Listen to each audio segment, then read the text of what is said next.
Hello and welcome to the Voices of Terminus show.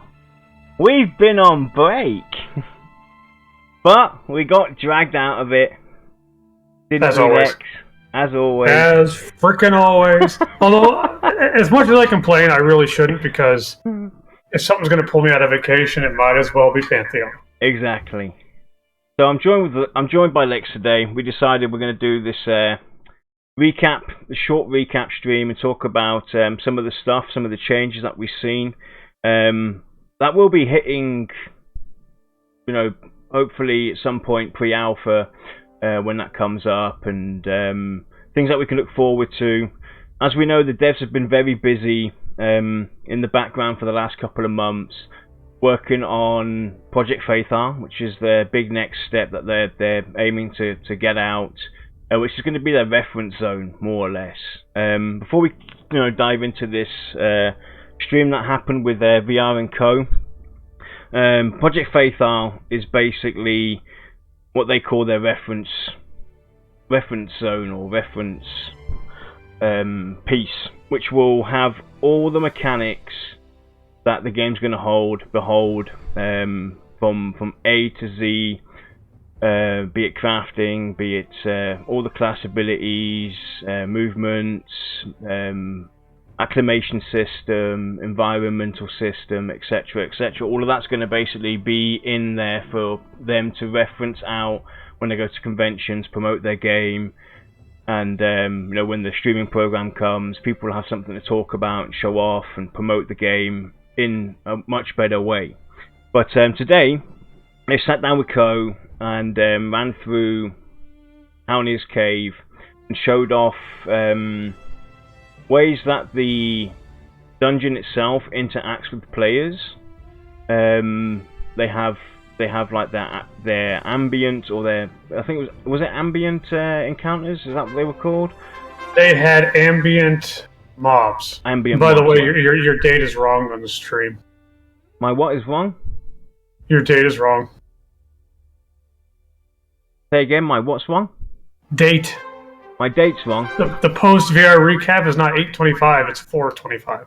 Oh, I don't know why I put an 8 in there. Why did I put an 8 in there? Because that's when we wanted to come back. Oh yeah, somebody actually pointed that out. Yeah. Now I actually know what the reference is from. Right. Oh well, we're early. So anyway, they showed off a few things and talked a bit more in depth about how a dungeon's going to interact more with players. So it's not just going to be you go into the dungeon, you go through it, you fight through these mobs to get to the end portion of the dungeon, and then you're done. You're actually going to have a lot more going on as you go through a dungeon. Things to look out for, and we'll go through this step by step. But first things we noticed off the bat is there's a few changes to the UI. Lex, you want to start? Yeah, well, for starters, we'll basically say like a lot of the lines have been cleaned up, a lot of the decorations. It's very, very clean, very crisp. I love that. Also, we have awesome cooldown timers on our action bars now, because I'm a stickler for that stuff. Another thing that was very exciting for me was buffs are now shown on the group window for each individual group member. And in case you missed it, there's this little yellow border around each buff that's actually the duration, or at least the countdown timer. So I no longer have to listen to in Discord, what's that? How much longer to my what buff? Which one is that? I don't know. What's the icon look like? Now they can just handle it themselves. And you Hallelujah! And the great thing is as well, you as somebody that's cast a buff onto another player, you can actually see when that buff is now no longer on your target, which helps a lot with maintaining these buffs. Right. I mean, now it's a quality of life feature that I feel is something that, even if you are going with the old school vibe like Pantheon is, you really can't do without that, because that communication through the group over something like a buff, I'm not dissing communication here, it's worthless communication. It's something that shouldn't have to happen, because when you've got shamans and enchanters and clerics and druids, I'm not going to know what buff's what. So you ask me how much time I have left on what buff. Like, I don't know. Just cast it again. It'll be faster. Especially as well when you see, if you look at the buffs now that Mikhail's got, or you see there's 2 buffs in there that look identical. Very close, yes. Yeah, so very close. If you look very closely, that purple one at the far right at the bottom is the same as the second to last at the top row. Right. So that also helps as well when you're trying to, like, what does the buff look like? Well, it's a purple symbol. It's a purple symbol. Well, I have 3 of those. Exactly. Which one? Exactly. So that definitely helps as well. Yeah. You can see when something's run out, and so it's definitely a high quality of life feature that was very much needed. Right. Absolutely. I don't usually get excited about UIs. I usually sit there and go, well, as long as I can make it minimal, I'm fine. But that made me pretty excited. All in all. Definitely. Another thing we noticed was the nameplates for characters are much cleaner. Much clearer to read. Yeah. As opposed to the previous streams that we've seen. We've got a nice little underline to them, so it's easier to kind of differentiate them a little bit, because you can, when you have multiple nameplates stacked on each other, that tiny little underline is going to help you figure out which characters are on which level, and kind of help clear things up a bit. Yeah, also, I was just going to say, and they're showing off these banners as well. And the badges, yes. Yeah, the badges. Which, if you are unfamiliar with the pledges, certain pledges are going to get certain badges. So now we can actually get a visual representation of how that's going to look in game. It might not be the finished, final iteration of it, but we at least get an idea, because I, for one, was worried that this was going to be a big, gaudy mess. I really was. But it's small, but it's big enough that you can see what it is. Yep. So to me, sizing is perfect. Very happy with that. Definitely. So I actually had the screen turned off, so I've got it up now, so you can actually see what we're talking about. I just realised that while I was looking, because I've had to do a bit of rearranging, because unfortunately OBS wouldn't allow me to have the video windowed that I could actually interact with it at the moment. So we've had to find a quick workaround. I just realised that I didn't have the video up, but you can see it now. You can see what we're talking about. On the far left, you've got the group window. Those of you that are familiar with EverQuest 1, you see the buff bar on the far right of the screen. It's vertical. That's how I used to do my buffs. But traditionally, buffs from EverQuest 1 are usually done horizontally at the top of the screen. And I can't help but find it a little amusing to go, if you bring the group window down and in a little bit, you move the chat bars around a little bit and move like your personal stats down and your target one. That's my UI. That's the UI I use in every game. you know? So looking at the screen that we have now, I go from a game like WoW or Rift or even Star Wars The Old Republic to having to spend an hour to make my UI to where I can stand it. This is going to take me 10 minutes tops. That's assuming I'm looking for hotkeys. Yeah. And the other thing as well, it doesn't look cluttered. It's not cluttered or anything like that. It's very visual. It's appealing on the eyes, the UI, as it is now. Even with the buffs next to the group window. Now, great. I don't know if those buffs are only, or if it's all the buffs or just certain ones. Because I could see that getting cluttered very quickly, especially if you have a druid, a shaman, and an enchanter. Heck, maybe even a cleric. That's gonna fill up pretty quick. What would be nice, I don't know if it does it now or not, but it would be nice if it actually only showed you the last, maybe the last 4 or 8, or maybe even 10 buffs arranged by the duration left. Or only show the buffs that you can cast. That might be asking a little too much. That might be a little too far on the ease of play for some people. But for me, when I decide I want to play a support character, I want to get down to business. I don't want to spend a lot of time just trying to look for the buffs. Yeah. So for me, I would go just a little bit farther to where I'd be super happy. But if it's not going to be something, I think I'd deal with it. It's all going to come down to how it's going to look at the end of the day. Like you said, we've seen it in other games. I've seen it especially in EverQuest 2. It can get cluttered so fast. You can have tons of buffs, and then you have you have to resize your window to have all those buffs on there to visually see what's going on. So having maybe a timer, the ones that are running out be displayed, might be a good way to do this. Maybe, yeah, maybe. And I mean, with minimal UIs, a lot of people feel that it doesn't provide them with a lot of information. But with Pantheons, it really feels like every bit of information that I could ever possibly need is right there. Yeah.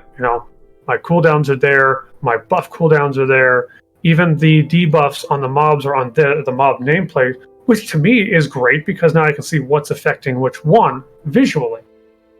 But I mean, I couldn't be happier, really. Yep. I just want to ask as well, or figure out the group window. Mm-hmm. Now, a lot of people might like this one. I have always played my games with my group windows in the horizontal. And that would be pretty cool if that could also be done, that you could actually drag the individual, have it either in a vertical segment or in a horizontal segment. Right. So that's another thing maybe to look at, because some people do like doing that. To be honest, that is probably mostly set up already, depending on how they built their two-dimensional UI. Because it could be in its own container, which means you could resize that container and maybe each group member will be arranged in different ways. For an example, you make it wider, then you get 2 columns. Or you can just spread it all the way across horizontally and you get them horizontal. Make it skinnier and they're all vertical. I mean, we really don't know yet. And I'm sure features like that are certainly in the back of their minds. It's just that right now there's so much important things to do. Something like that is, honestly, I don't even think it should be in the same book of notes for them. Looking at the Warrior as well, which Cohh was playing, I do like the banner system that they're displaying, the way it's displayed, and you see the little timer, the cog wheel going around, the active banner that's running. That's actually a pretty nice feature to have. And it looks, because a lot of people, there's discussions going on. Well, you can only have 12 active spells. Is that enough? Does it work? How is it going to work? People would like to have an additional hotbar, and this is a good way to kind of compensate that, where you have your utility spells, you have your damage stuff that's actually engaging in the fight, that's actually vital to the fight, and then stuff that's not quite so vital to the fight that you could maybe have in a similar system like this. So I definitely do like that, and the banners look really nice. Yeah. I'm actually a big fan of the banner system. I love how you actually get a physical banner. It looks like placement, at least in some encounters, placement will be important, which is another layer to the Warrior's playstyle. Yeah. I like how the banners have a buff for players and a debuff for NPCs. Again, it's more flexibility. So you could, theoretically, in a fight, be only worried about the pluses. Or if you're say you're a DPS, you're probably going to be worried about stuff not necessarily DPS, but if you're an off tank, you might be worried about the debuffs. They might be more important to you at that time. While they both apply, there's only one that you're really paying attention to. Yeah. And if you actually pause the video when Cohh's going over them, there's a very wide range of these banners. You've got everything from threat generation to plus hit to minus dodging on NPCs. I mean, it's a wonderful, well-rounded system. Yeah. Especially for a class that is not known for its buffs or debuffs. And it makes for, a varied playstyle. Yes. But still staying true to what the class is about. Right. For myself, as an example, if I was playing a warrior, I would play a more aggressive warrior. So I would probably forego the mitigation boost banner, and I might go for the plus to hit. Because it might just fit my style better. It might not be good in all situations, and of course, the best thing about being a tank is having to be flexible to your situation. But the fact that I can use a banner to fit my style, and there is no one perfect banner, is great. Yeah. Also, can I just say that the enchanter was sword and boarding? I thought that was great. Right, so I'm going to move it forward a bit. There's the. I mean, that's another great thing as well. The use of multiple banners is also right. Yeah, they did mention that at higher levels, the warrior will be able to utilize multiple banners. I believe they set up to 4, maybe. I can't remember what they. I could be wrong. I can't remember either, and I neglected to jot it down because it was just mentioned in passing.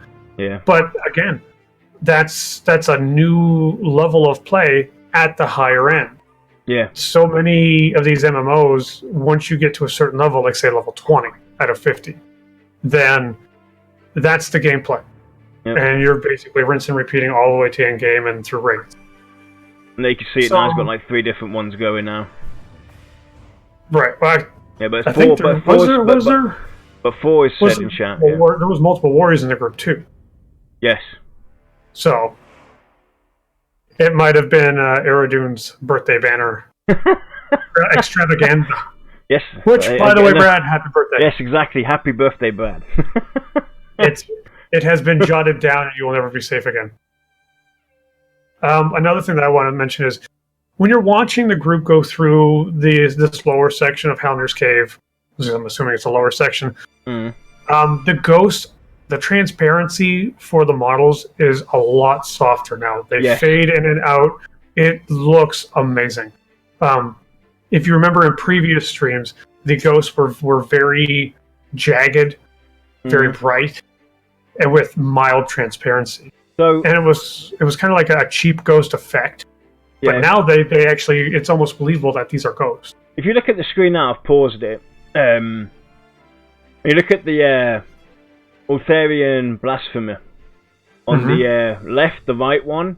You can hardly see he's there unless he has, without the nameplate. Without looking close enough, they kind of blend with the environment, which is a really neat effect. And they do look amazing. It's definitely a major upgrade. It's, I mean, if you were just to scan over the area, you would miss it. Yeah. Right.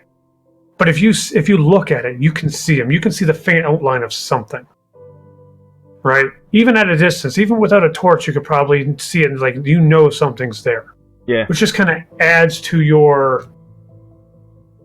It adds to the atmosphere of the dungeon. Yep. Also, we're seeing this orb glow around Cohh's warrior. I want to say that that's likely like a shield spell, which is fantastic if that is the case. Yeah, and the animations look really nice now. They do. The animations are coming along very nicely. I didn't really notice anything jumping out at me like the really just off-putting running like your armpits are on fire, There was no rigidity to their backs. There was no awkward running, walking, or even swinging, to be honest. So they have obviously done a lot of work. Also, the dance. I'd like to see a little variation in dances for maybe different races, but they could even they could even add, because that was basically a modern day dance. He was doing some jibes and some twists and some swings and some jive bunny, here and there. They could even kind of make up some in-game lore, related to the lore, some kind of dance for the individual races. So the ogres have a certain dance. So they could, the way I picture the ogres dancing is similar to like the New Zealand rugby players when they're doing their their doing that battle stance and everything. You could do that for all the races. Have like different dance animations specific to the races. I mean, it's not. What's going to happen? What's that? I'm going to walk up to people in the newbie zone when I'm level 15 and be like, "Let me share with you a dance of my people." I mean, that would be pretty cool to have someday in the future. If you want to immerse yourselves more, when you can think about, like, for instance, maybe holidays, different racial holidays and stuff like that. So maybe where something like that can get introduced, where have like a dance off. Yeah. Granted, that's all fluff, and it's one of those things where it's like, if you got the time, But yeah, I've seen a lot of stuff in chat where people were saying during Cohh's stream that the graphics don't look good. All I can really say is you probably need to get glasses. Yeah. Just an idea. Because, I mean, granted, it's not Battlefield 5 with ray tracing realistic reflections.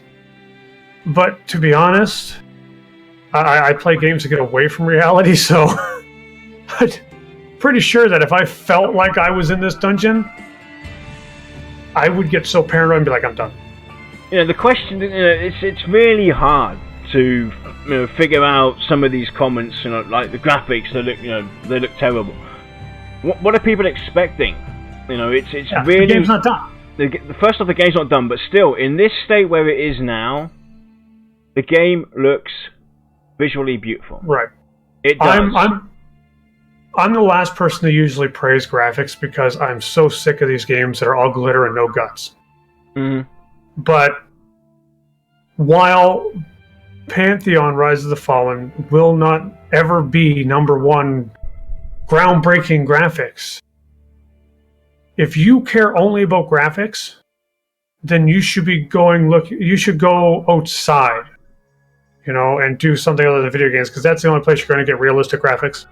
I'm sorry. And the thing is, though, this is a fantasy game as well. Right. It's a massively multiplayer online role-playing game. Right. Where thousands, hundreds of thousands, millions of people, are going to be playing this game all at once.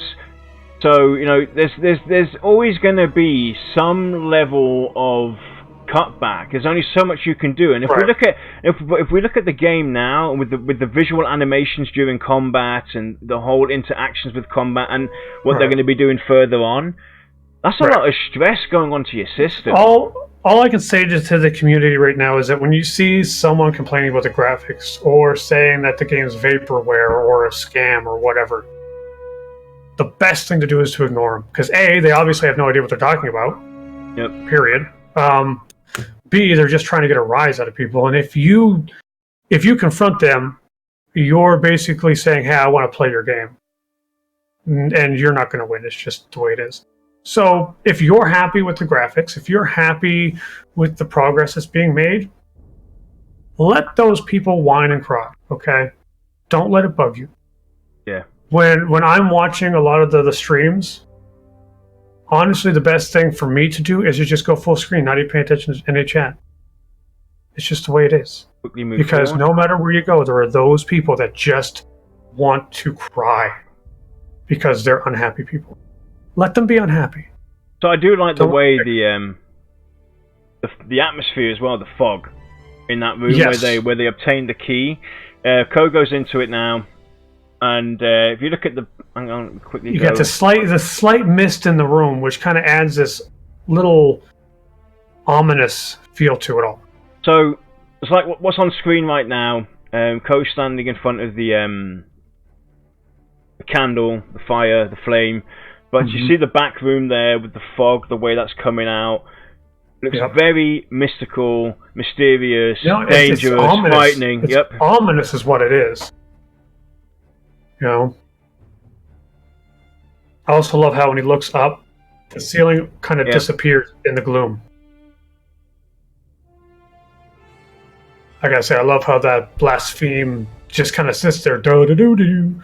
I don't know who's behind me. But that makes me believe that NPCs do have it's not just a full circle aggro radius.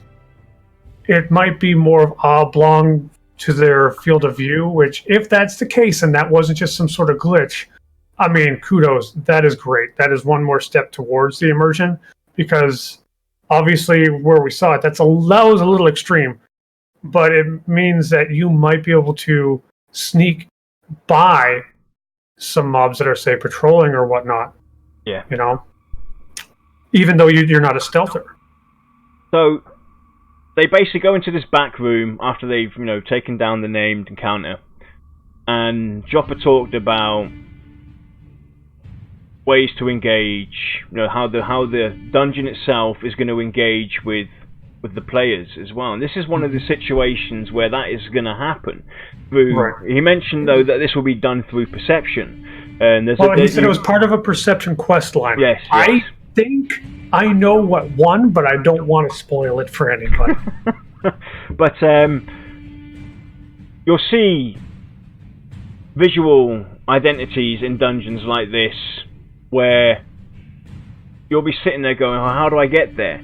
And these are actually things you can obtain. You can find ways to get there. Like Joppa said, this is part of a perception quest, and so forth. And that is brilliant. I mean, having parts of the dungeon locked. Think about this. You're going through an underground dungeon, so like Kelner's Cave. You're going through a hallway. You notice a crack of light in the wall, just a small one.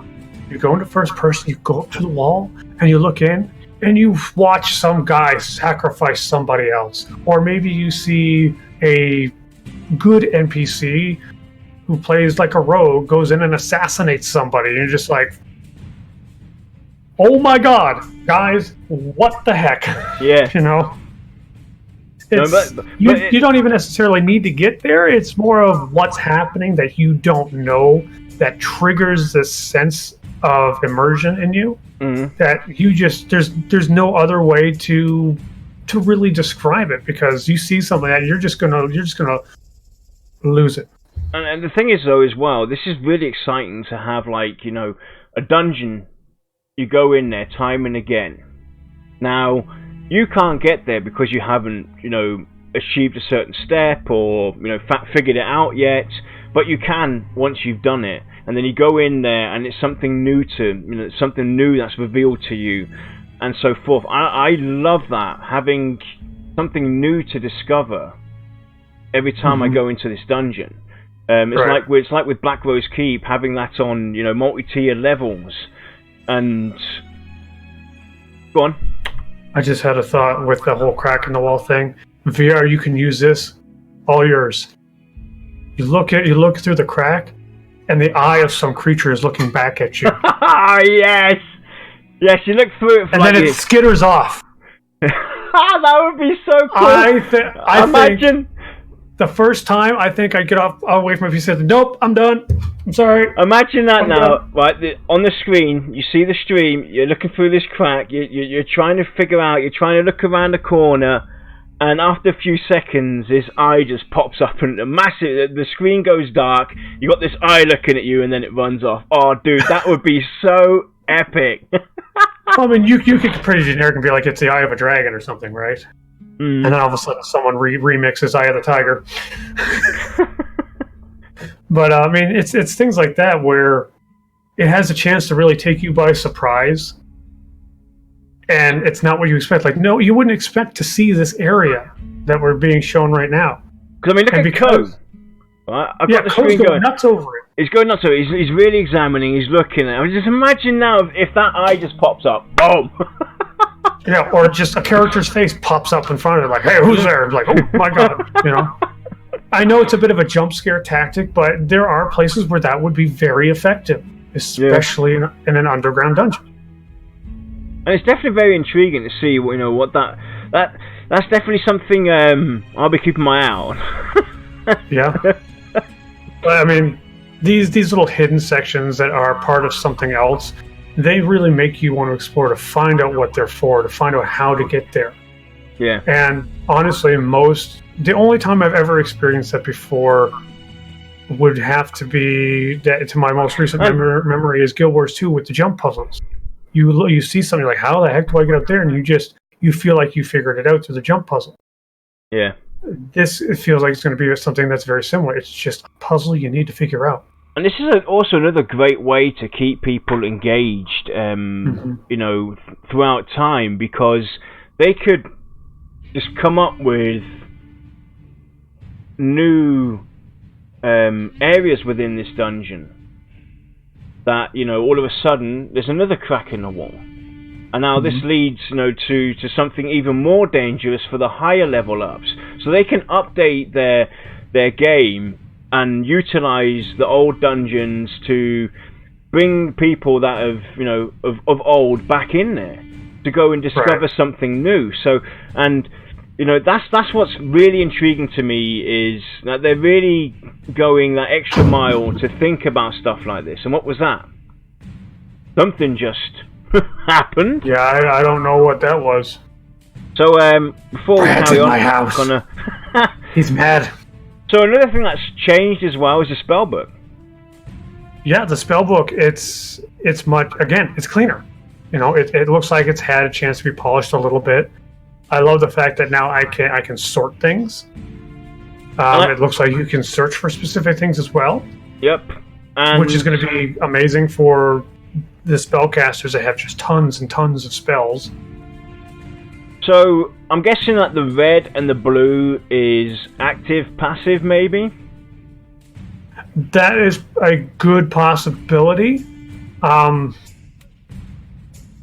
I couldn't say for certain, to be honest. Or it could be actually mob specific and defensive, offensive.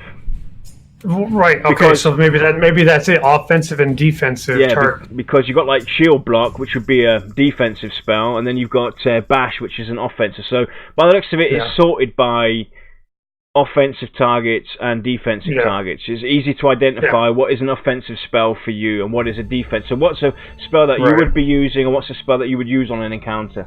Right, and I also love that you can sort it by name, level, or category. Category, I'm assuming, is going to be that defensive or offensive kind of style, which again is great. I don't know anything about sub-sorting, so I don't know that if you sort it by category, does it go by category then level, or... Yeah. But that's probably too much for a spellbook, to be honest. And look at that trail from was that Joppa's character run around the corner? I did not see. Weapon. I was looking at you just now. Well, that was a mistake. So he's got a kind of like a really. I'm gonna go back there. He's got a Jason mask. The hockey goalie mask? Yeah, the hockey goalie mask. I like that.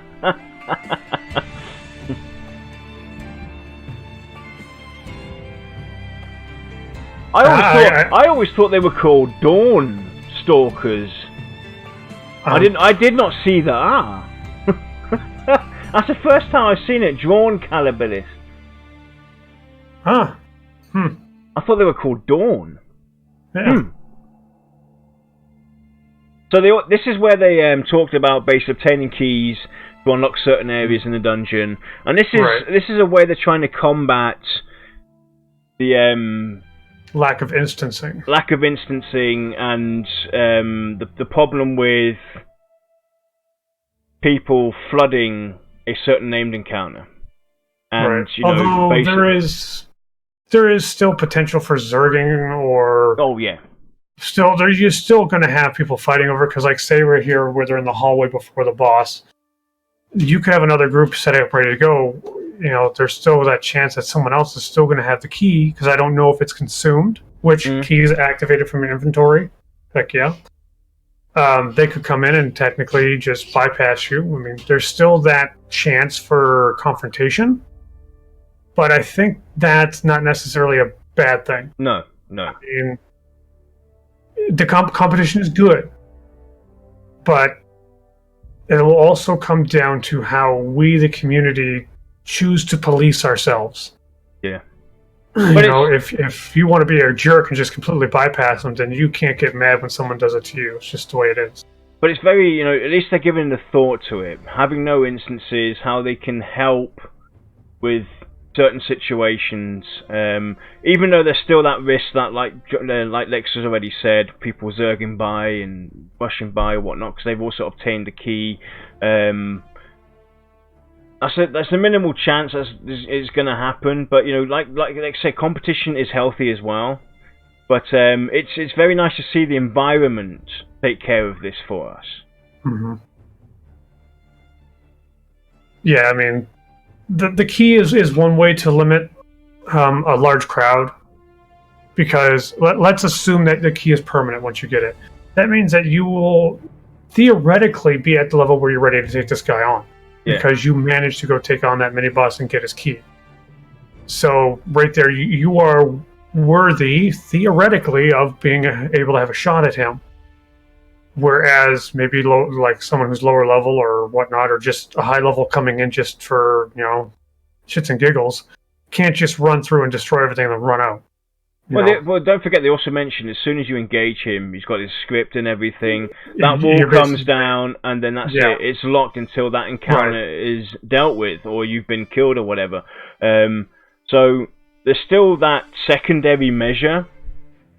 Obviously, it's not going to be like that everywhere. I consider the locked door a soft lock, because it's a lock that multiple people can basically interact with.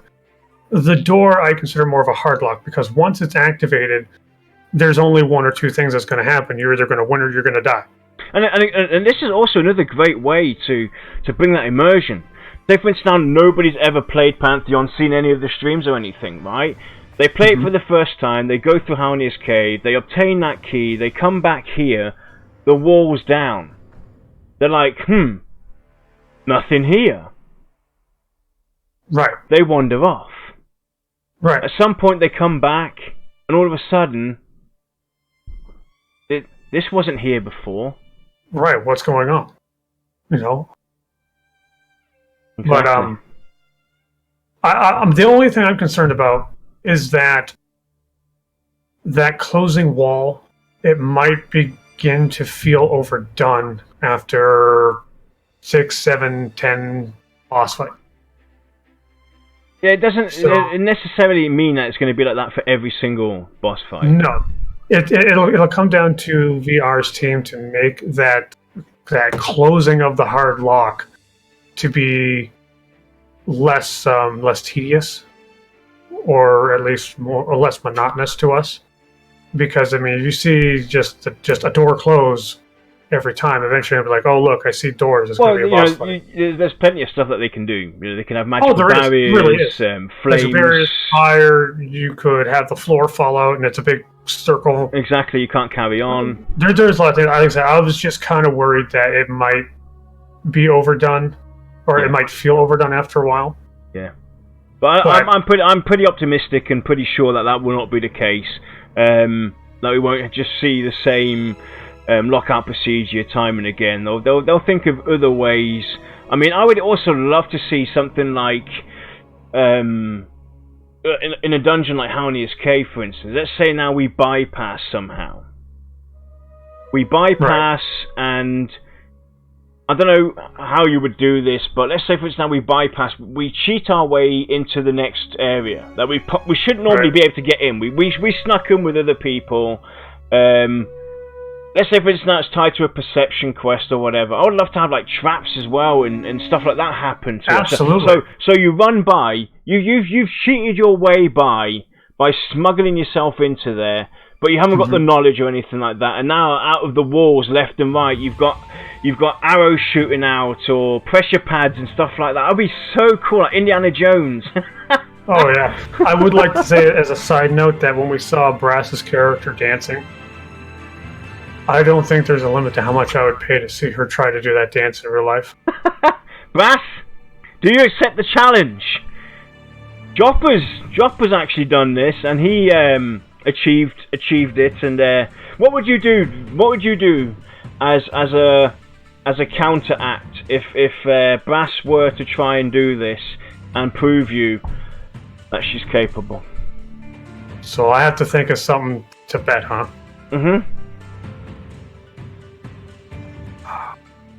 I'll let you think about it while we're doing I'm going to have to think on that one.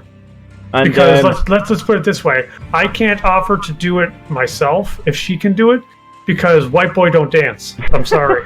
So we'll come back to this when we come back from break officially, and everybody in chat, everybody watching this, please make a note of what Lexa said, so that it's not forgotten, and we can put the challenge out to Brass to see if she will tempt herself at doing this dance, and we'll find something that Lexa has to do if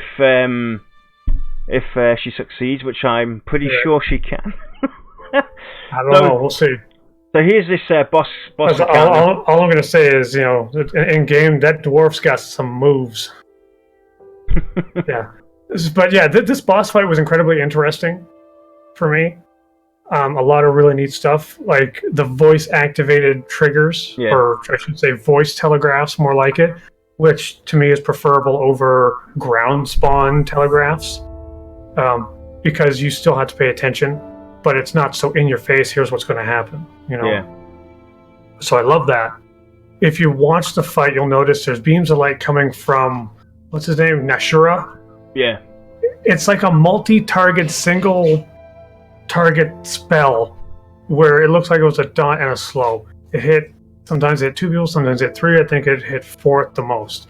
That's a really neat concept to where it's theoretically single target, but it can be cast on 2 to 4 people, like there it goes right now. That's cool. I don't know if it was resist or if it's an RNG kind of thing where how many people it affects.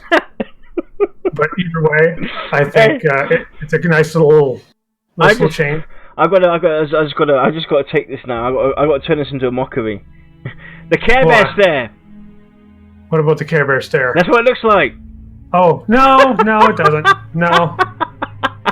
Because then he'd be all like, turn the beams around, and it looks like the players are Care Bear stare. No, okay. Completely unrelated, kind of inappropriate. But if you were a rogue, all of a sudden it looked like he's shooting beams out of his butt. But so there's a voice trigger where he says, "Was it Wither?" I think it was, or Writhe, something like that. It'll start with a W, and then it's like a high damage over time circle around him. That's cool. I've not seen that too much, so it's technically you could tell yourself it's an aura. Yeah. Just a short duration aura. So I like that. That gets the melee something to worry about. But what really got me was that atmosphere. Yeah, and another thing as well was a lot of people in chat were talking about the slow-paced combat. I enjoy it, and... Here's the thing about slow-paced combat, okay? When you're doing fast-paced combat doesn't matter. Yeah. It's basically who attacks fastest or who hits the hardest. And you basically just smash. You could literally take a phone book, smash your keyboard while you're playing, and you'd probably still win. Okay, with slow combat, strategy, timing, it all matters. Yeah, it's not so much about getting through the game or rushing through the game. It's actually enjoying the game and working with what you have in your group. Like they said, they don't have a true damage dealer in their group. So this is slow. This is slower than slow, really. Yeah. They've got 2 healers in the group. They've got 3 tanks in the group, technically, and then they have the enchanter as well. So there's nobody really there who's going to be dealing out a lot of damage. But it is about strategizing and figuring out ways to overcome the odds that you have. You have to pay attention to your environment, what's going on around you. It gives you time to figure out what's going on. And it gives you time to react and adapt. And as was said in chat, it's also slow-paced combat is also great for a community. Yeah. You can get down and know your group members. I've played Terra. I've played Vindictus, a couple of these other higher action-paced RPGs. And I'll tell you this much. The times that I've grouped with people, I never had time to chat. I never had time to do much anything. And literally all you do is you run through a dungeon, basically AE everything, And then when you get to a boss, it's like, oh, you just kind of do your thing and to hell with everybody else. And but it's like here, like we'll say with the warrior, the slow-paced combat means that it matters where your banners go, because you want to make sure, assuming that their radius isn't like the size of the room, because we don't know for a fact, but that means if you say you had a banner that increased spell crits, obviously that would have to go down near your casters, you know? If it was the plus hit one, obviously you do that if you're melee heavy. Yeah. If you're having a hard time taking the damage, you would do the mitigation banner. But if it was a fast-paced combat, you would not know if he's doing too much damage, because it would go from I'm doing great to look, I'm dead. Yeah. So. And Joff also said as well, the slow pace helps with people that are new to this encounter. If something goes terribly wrong, you can adapt.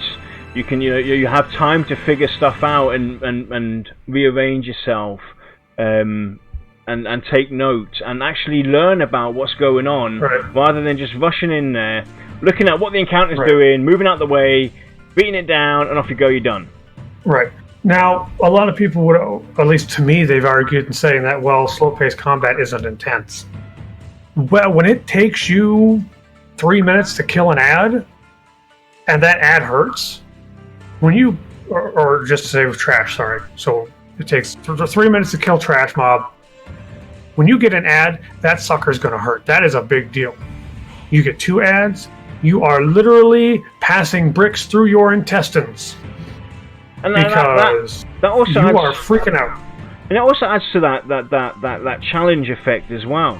Let's say, for instance, you are struggling on some encounters, and now you've taken 5, 6, 7 minutes in that small area to get by, but because you've taken so much time, there's already repop, and now you've got ads coming towards you, so it adds to that challenge as well. That risk versus reward, the fun factor of figuring out. Oh my God, they've respawned. What are we going to do? Earlier on, when they were obtaining the key, you had the ambient spiders in there that you could end up engaging by AEs and all kinds of stuff that add to that challenge. In my opinion, you get a thrill from both styles, slow paced and fast paced. Do you want to get a thrill out of how fast you're killing things, or do you want to get a thrill of that feeling that you've accomplished something that might not be able to be accomplished by everybody else? Yeah. Because when you're fighting something that takes a long time to kill, you get real into it, and assuming it's not one of the games like EverQuest 1 where the warrior's like taunt, when there's actually stuff to do, then the slow combat, you don't feel it, and you get the rush from the victory. Yeah. Not the action. It's actually being able to. The action makes you. It's suspenseful. That's the biggest factor. I think the biggest fear that a lot of people have. They compare Pantheon to EverQuest, which in all fairness, is the comparison that the game's based upon. But the combat design is very different to how it is in EverQuest. It's not like you just mentioned taunt 5 minutes later, taunt 5 minutes later, taunt 5 minutes later, taunt. That's not all you're doing as a tank, as the main tank. You're actually hitting your damage spells and doing this and doing that, and then you're re-taunting because you're losing you're actually constantly engaged in combat. Your spells are going to be constantly in use. It's not something where slow combat means you're going to be using one spell and utilizing that spell time and time again. Everybody's going to be doing different things. Forgive me if I'm wrong, but I think I read something when Cohh was going into tool tips about how if one ability is used while the mob is under the effect of another one, it does additional threat. That right there tells me that with the slow-paced combat, although I have more abilities to use, the strategy that I use with my abilities matters. Yeah. So right there, my mind is going to be constantly turning. What's the best option here? So I'm not going to notice how long the combat is. I'm just going to notice that, are we winning or are we not? If we're not, how can I turn that around? Mm. Which, granted, there are some people out there that faster combat is just for them, and that's perfectly fine. But you have to realize that if that is the case for a specific individual, playing a game like this is going to do nothing but aggravate you. Yeah. And it's not because it's a bad game. No, it's not. It's just not for you. Exactly. There's always going to be games out there that come out that are released time and time again, and it's not going to be everybody's piece of cake. Not everybody's going to have that flavor, and they're not going to enjoy it. And it's not a bad thing. I've skipped loads of games that people like Lex or Josh or out of our guild that they play. I just can't get into because it's not my thing. Like sci-fi games, I can't play sci-fi games. I would love to play games with Lex. He plays a lot of sci-fi. I don't play him because I know I'm not going to enjoy him, so I have to skip that. Oh, so we're already at the additional stuff that they showed us. Right. So we have the extras. So they have they talked a bit about how they're going to visually bring more animation improvements. More animation improvements towards your spells, your abilities as well on top of it. So each spell ability, this is I think the warrior that they're showing on the screen, will have a different look when it's used, and I really love that. Now I am cautious because I do hope that for each tank the abilities are going to slightly be different, so that from a visual perspective I can see what spells being used by what tank, by what healer, by what you name it. I would like to be. I would love to be able to just look and know, hey, he's used taunt, he's used this, he's used that. Yeah, and I'm going to agree with everyone in chat that the taunt is absolutely amazing, because that's to me what a taunt is. You're basically like you're dead. Yeah. So that was, I saw that and I was even at my PC just going, yes, yes, yes. Yeah. I also like how auto attack has 2 different animations. Yeah. I would like to see 2 different animations for most abilities, but that's just me. That's just me being nitpicky, because you'll notice that with the auto attack primary hand, you have basically kind of like an overhead slash, and then you have an underhand slash, which does help add variety.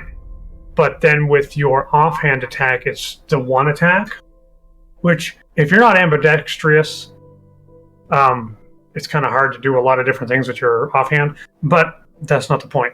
It adds a slight variation to the combat, so that every time you enter combat, it's not the same.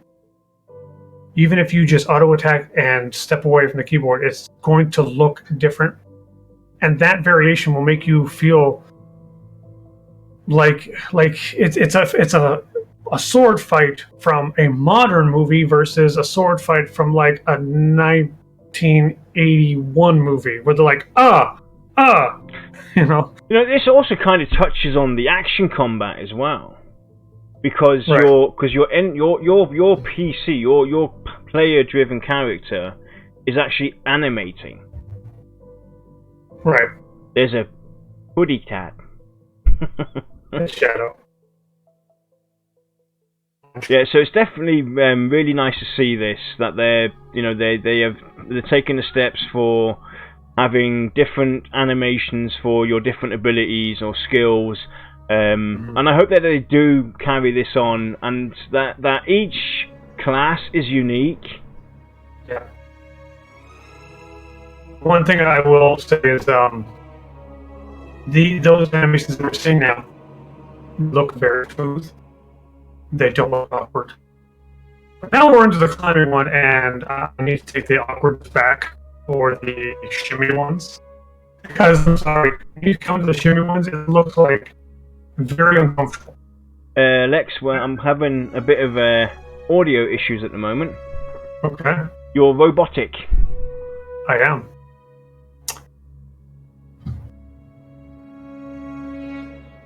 Discord says I've got a good connection. Alright, so might be on my end, but now you're good anyway, so carry on. Okay. Yeah. So the shimmy animations for the climb, they look very uncomfortable, at least to me. I've done a little bit of rock climbing, but not a lot. And I don't think I've ever hung from a wall like that. Could just be me. It actually kind of looks like he really needs to go to the bathroom and figure why not? Why not here? But other than that, I mean, the horizontal, the diagonal movements, they all looked great. I'm really interested to see how the lunging will work. I mean, if I'm halfway up a wall and I lunge, does that mean I kind of pull a cliffhanger and just jump and grab on? And it's one of those things where you mention it and now I want to know more. Yeah. But another thing that they mentioned as well, they kind of left a little teaser in this with the climbing. There's an encounter that they're currently working on where climbing will be important. Yeah, which is again more excitement in my opinion. Give me a second. I've got to mute myself real quick. Got to sort something out. Okie dokie. You just imagine him on the wall shaking his little booty when he's doing the shimmy. Looks like little man's upset.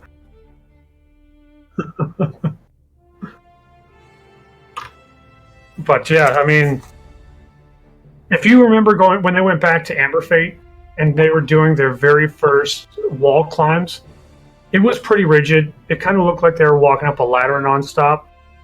Just standard blah.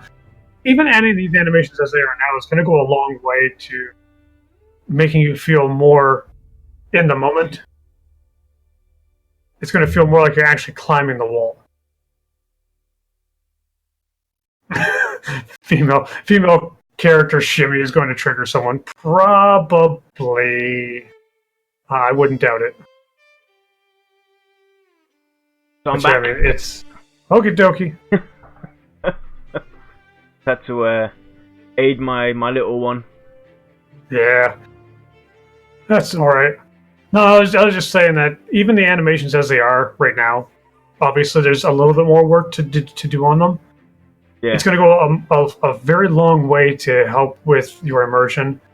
Because if you remember Amber Fate, it was basically just that climbing up a ladder animation. Yeah. Which was very rigid and in some cases didn't exactly fit. Yeah. But no, I mean, it depends how picky you really want to be, because it does. You know, if you look at the horizontal immersion, you know, climbing up a wall or anything like that, a wall's not going to be straight flat, especially in Amber Fate. It's going to have bends and curves. You got to bend your body and everything. How extreme do you want them to be realistic? Do you want it to be Tomb Raider realistic, or do you want it, you know, to be as it's been presented? It all comes down to, you know, flavor, time.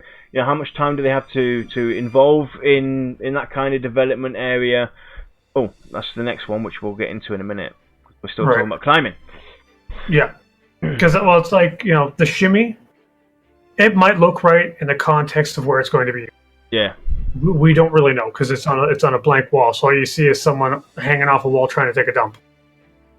But say there's a narrow space between two climbable areas, and you have to shimmy. Then it would make sense to me because I'm seeing where it's used. Yeah. But I mean, well, they did mention as well that is the case. I'm just happy with all the animations that I'm seeing. Yeah. You know, they did mention that, you know, shimmying from one wall to the other is going to be a thing. So I'm really excited. I'm really excited about that. That it's not just going to be your. Because I mean, we've had horizontal progression in lots of MMOs where you have to climb up a wall, or climb up a stairs, or climb up a ladder. So it's having that extra little bit where you might have to shimmy over, and you might do an animation, or the rope with the rogue and everything. So that's definitely going the extra mile there. So next up was the lightning strike. That's next is the lightning strike. An environment, correct? Yes, where they were saying something like, say, a storm is happening. There's going to be lightning, there's going to be rain, there's going to be high winds, and it's all going to affect your character, which is fantastic. You know, basically the weather is no longer just an overlay on your screen to make you feel like, hey, it's a dark and stormy night. You're going to go in like a deadly lightning storm. You're going to be like, okay, let's pay attention to what I'm doing. And because I said that lightning will kill players, but you'll see that little telegraph before it strikes. You're robotic again. Must be my end. I apologise, people. But you don't want to hear me talk anyway. They mentioned that you're going to have that little visual cue. For me personally, that flawed visual cue is a bit too much. I like it to be a bit more decent, where it's not something that's in your face. Right. I do love the fact that the surrounding... You're talking about the telegraph, right? Yeah. Well, remember, I believe it was you that they never cut the grass in Terminus. You have that telegraph with knee-high grass. How much of it are you actually going to see? I didn't understand a word you said there, dude. I apologise. Okay. It must be my end. It has to be my end. This is just really annoying. If you're in high grass, how much of that telegraph will you actually see? Ah, yes. Yeah, obviously, but what I'm just getting at, it should be something that you can take note of, but it shouldn't be too much. They definitely have to play around with it and see how it feels, because I want to be surprised by these kind of moments when I'm engaging with the weather and the weather's affecting me. I want to be surprised by certain things that could possibly kill me, and going AFK in this game sounds like a bit of a dangerous thing to do. Especially if you're not inside a building. with the lightning being able to instantly kill you, that's the last surprise you want. You need to have some kind of heads up. Yeah. Unless it randomly strikes AFK people.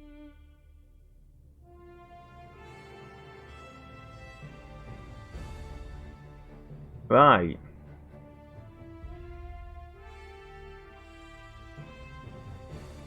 So, I think this was the final image that they showed. No, it's still the lightning demo. But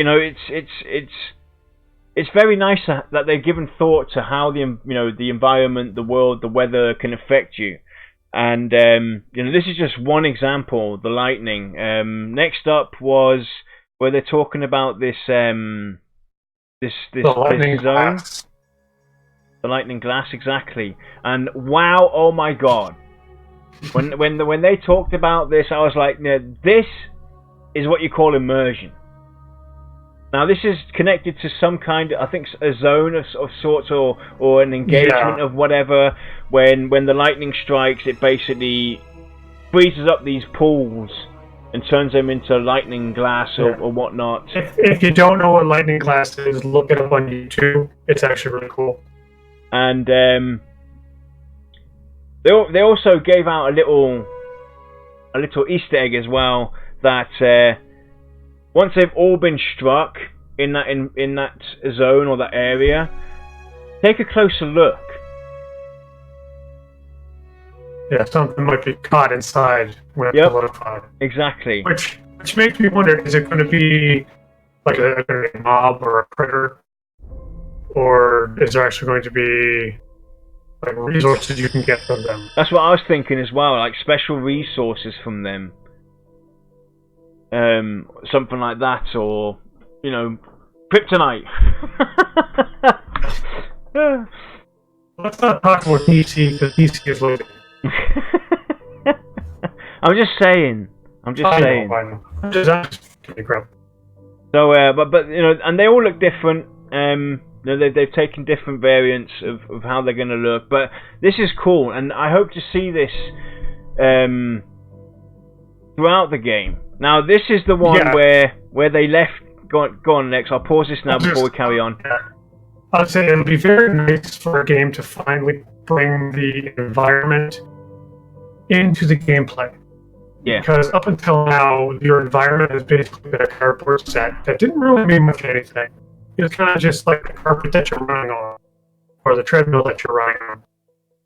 And bringing it into different aspects of the game doesn't only just immediately throw you into the whole immersion zone, but it's almost like it's a step forward in terms of RPGs as a whole, because we've seen Fable or Kingdoms of Amalur and the like, but we never see it on a very large scale.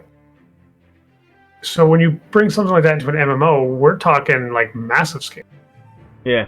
How many people is this going to affect at one time?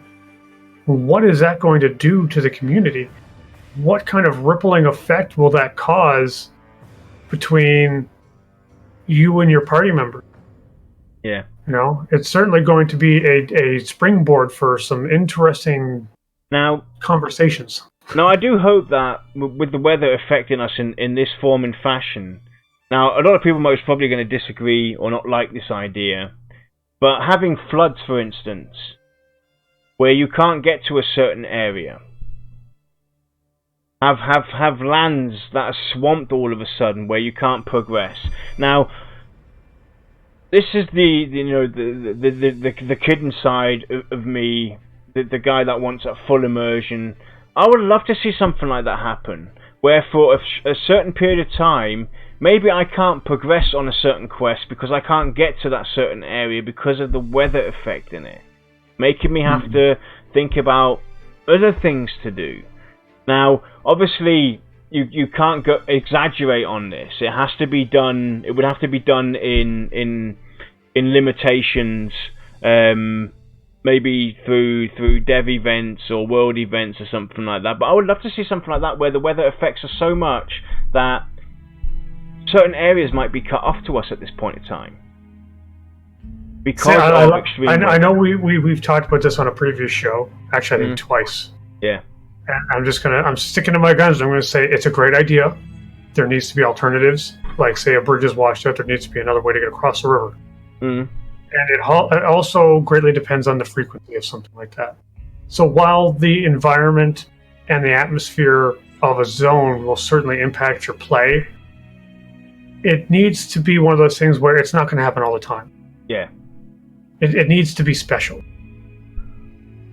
But let's get to so let's get into it. So the absolutely terrible cliffhanger that they kind of left us on. So I've got an idea already. Okay, hit me. Right, so I'm saying that's a storm bearer. Okay. Right, and I'm guessing it could be a world encounter, so an open world encounter, because he's got the lightning crown, he's got the lightning bottom and everything. He might be the guy that causes this lightning that kills you. And it's a world encounter, it's a world boss. If that was a world boss, I don't think I would be disappointed in any way, shape, or form. Because I mean, with that kind of skirt of storm clouds, Stormbearer. Period. Done. Well, actually, someone pointed out that it's labeled sleepless. Yeah. Sleepless concept.jpg. It says at the top of Cohh's window. So I mean, so maybe it is. It could possibly be a world encounter that's been awoken. Right, and maybe Rise that of the Fallen. It could be maybe that's one of the Fallen.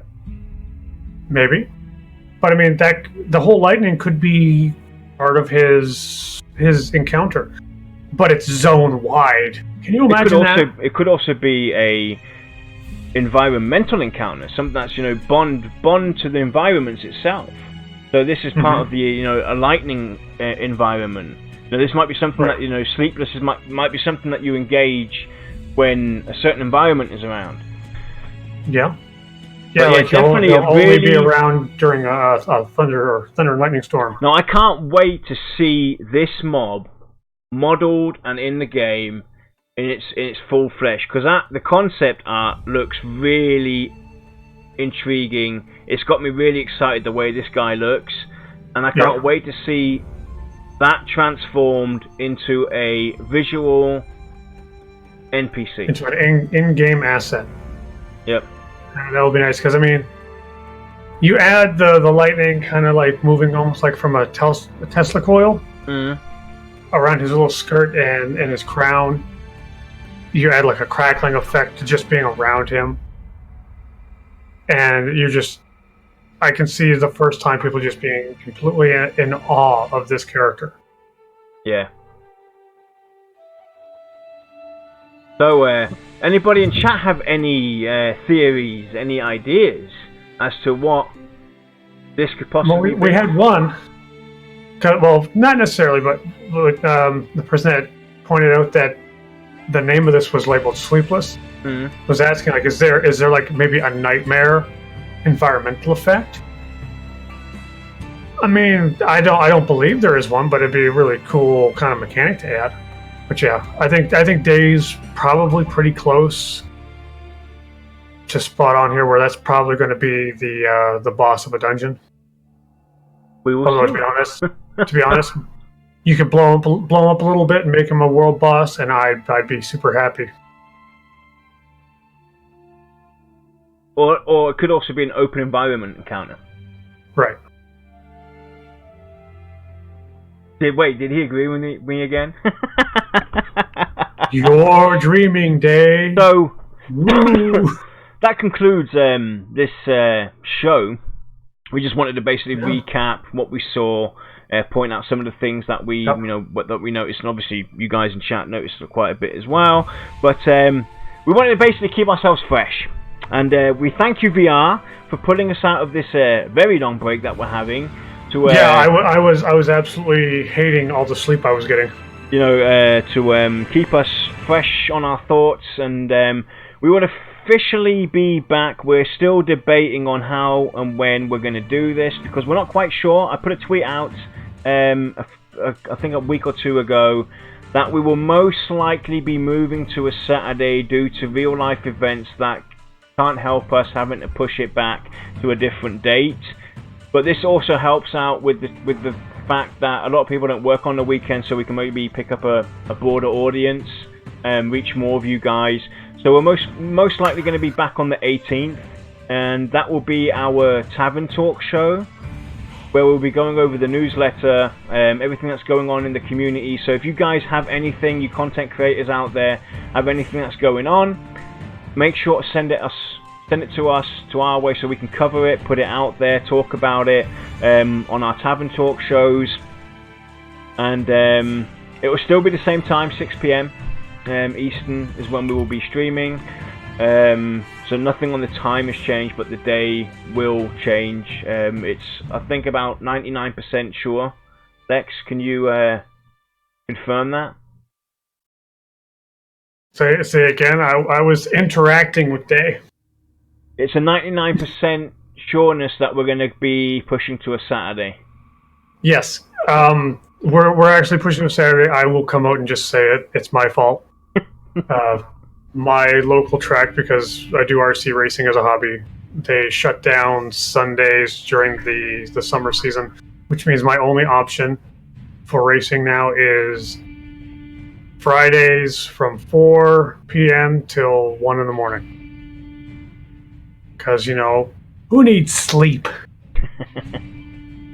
But no, Yarn and Josh are both kind enough to help with my schedule, because it's the only day that I had, and I've even fought with the track owner over it, and there's no give. Yeah. So we'll be back Saturdays, so we'll have to do a bit of rearranging and stuff like that. But expect to see us as of the 18th every Saturday rather than every Friday. And we will see you all again on the 18th officially. And we thank you all for joining us, going through this recap. We hope you enjoyed it, and we'll see you all then. Take care, everyone. Be safe, people.